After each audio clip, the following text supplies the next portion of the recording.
අද අපි ලෑස්ති වෙන්නේ සමද්විපාද ත්‍රිකෝණය නිර්මාණය කරන්න. සමද්විපාද ත්‍රිකෝණයක් කියන්නේ පාද දෙකක් පමණක් සමාන ත්‍රිකෝණයක්. එතකොට දැන් මම මේකේ AB දීලා තියෙනවා 7 සෙන්ටිමීටර.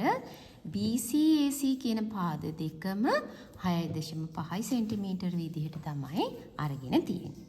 අපි බලමු. මුලින්ම අපි කරන්නේ අපි කලින් වගේම රේඛාවක් ඇඳ ගන්නවා. ඒ රේඛාවට නිශ්චිත දිගක් නැහැ. සරල රේඛාවක්. ඊට පස්සේ අපි අඩි රූලට පළවෙනියට ගන්න ඕනේ මෙන්න මේ සෙන්ටිමීටර 7. එහෙනම් අපි මෙන්න මේ බිඳුවේ සිට 7 වෙනකම්. බිඳුවේ ඉඳලා 7 වෙනකම් තමයි අපි කවකටුවට ලකුණු කරගන්නේ. ඊට පස්සේ අපි මේ අපි ඇඳගත්ත රේඛාවේ කොතනක හරි තැනක කවකටුවේ ලක්ෂය තියලා ඊට පස්සේ අපි ඡාපය මෙහෙම ඇඳ ගන්නවා. ඊට පස්සේ ඡාපයයි රේඛාවයි කැපෙන තැන තියලා ඔන්න අපි අනිත් පැත්තට ඡාපය ඇඳගත්තා.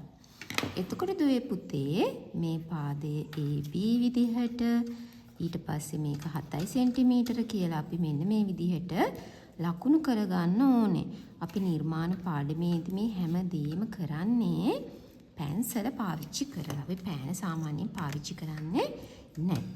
ඊට පස්සේ දැන් අපිට BC සහ AC 6.5ක් තමයි ගන්න ඕනේ. බලන්න 6.5 ගන්න විදිය බිඳුවේ ඉඳලා 6 ගාවට තියෙන මෙන්න මේ තියෙන මේ 0.5 ඊට පස්සේ මේ 7 මේ 6ත් 7ත් අතර තියෙන අර මැද ටිකක් දිග ඉර තමයි 6.5 කියන්නේ. එයාව අපි මෙන්න මේ විදියට කවකටුවට ලකුණු කර ගන්නවා. හරි. දැන් ඊට පස්සේ A ඉඳලත් B ඉඳලත් අපි කලින් විදිහටම ඡාප දෙක ඇඳ ගන්නවා. A ඉඳන් මේ පැත්තට ඡාපය ඇඳලා ඊට පස්සේ B ඉඳලා මෙහෙම ඡාපය ඇඳලා. අන්නේ ඡාප දෙක ඡේදනය වෙන ලක්ෂය තමයි අපි C කියලා කියන්නේ. ගොඩාක් ළමයි මේ කොහේ හරි තැනක තමයි ඔක ලකුණු කරලා පෙන්නන්නේ නෙමේ. මේ දින වෙන්නේ මේ ඡේදනය වෙන ලක්ෂය තමයි C කියන්නේ. ඊට පස්සේ අපිට පුළුවන් මෙන්න මේ BC මේම අඩි රූල තියලා යා කරගන්න.